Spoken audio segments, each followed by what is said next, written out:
spending my entire professional life doing research and writing about Japan, 10 years ago I returned to Kyoto to learn the craft of mounting artwork as hanging scrolls, or kakejiku. It was way more complicated than I ever imagined, and requires a lot of specialized equipment and material.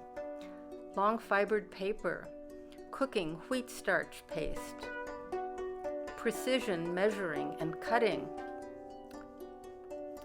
What was I getting into? I learned enough to return to California and begin making scrolls, dampening a creased artwork, smoothing it out, pasting a paper backing, as my teacher Akira Okazaki taught me. And it's all about layers, dampening, stretching paper and silk several times till the final layer is carefully joined and applied.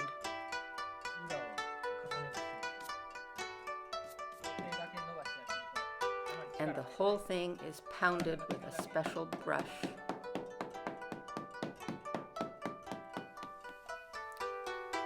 And finally, it's attached to a drying board, sprayed one last time, and allowed to cure.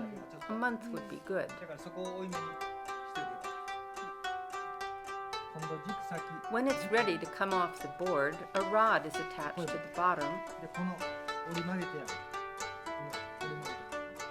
and a cord for hanging attached to the top. The result is a flexible piece of art that can be displayed and then rolled up and easily stored.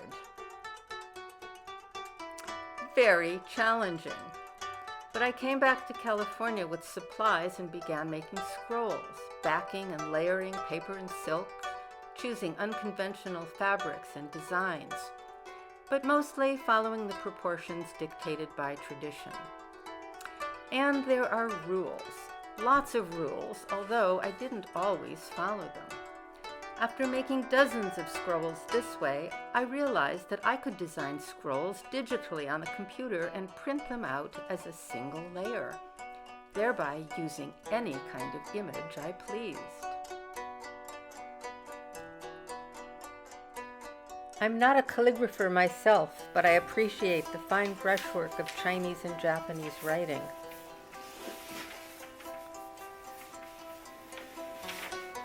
I love the challenge of deciphering some of the arcane styles of highly cursive writing. In other words, I like to read them as texts, even if I struggle to do so. But what is writing if you can't read it? Isn't it just black marks? I showed scrolls to Marcia, who also loves scrolls and Japanese art. But I don't speak Japanese, and I can't read characters at all. I just see black marks. I look at the form of the brushstrokes, and they suggest images to me. Whereas my left brain kicks in and always tries to read text, my right brain runs the show and sees butterflies, birds, caterpillars, turtles.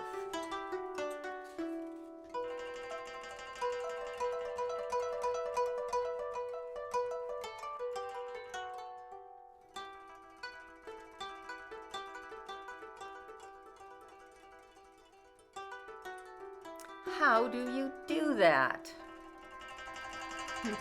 Let's put our heads together. And collaborate.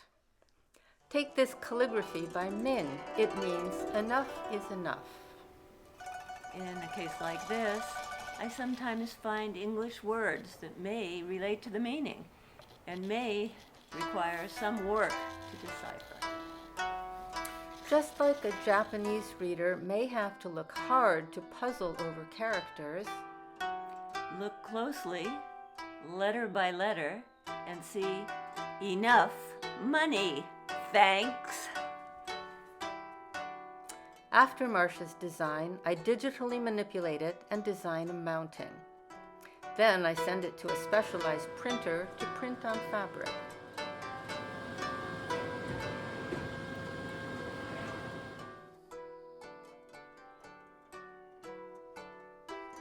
Afterwards, I attached the rod, finials, and cords to make a hanging scroll. But I still have text on the brain.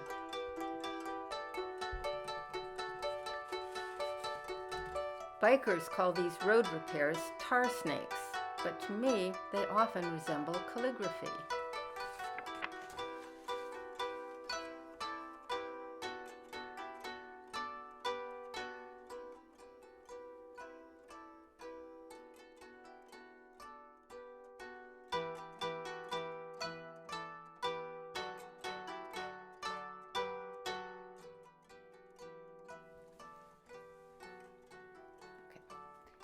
We both are drawn to the calligraphic form of the Zen circle, called Enso.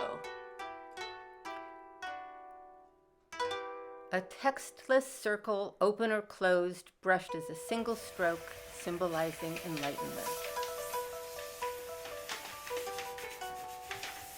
The simplest sort of form and meaning. And perhaps the most profound. In fact, once you recognize Ensos, you see them everywhere.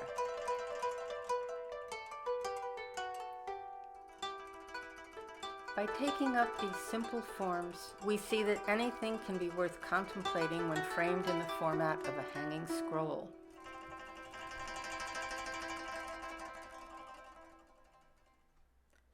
Calligraphy itself can be reformed by many things.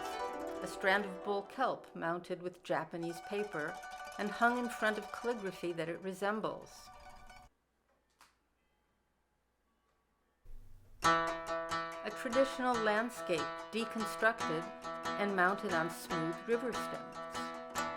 The possibilities are endless.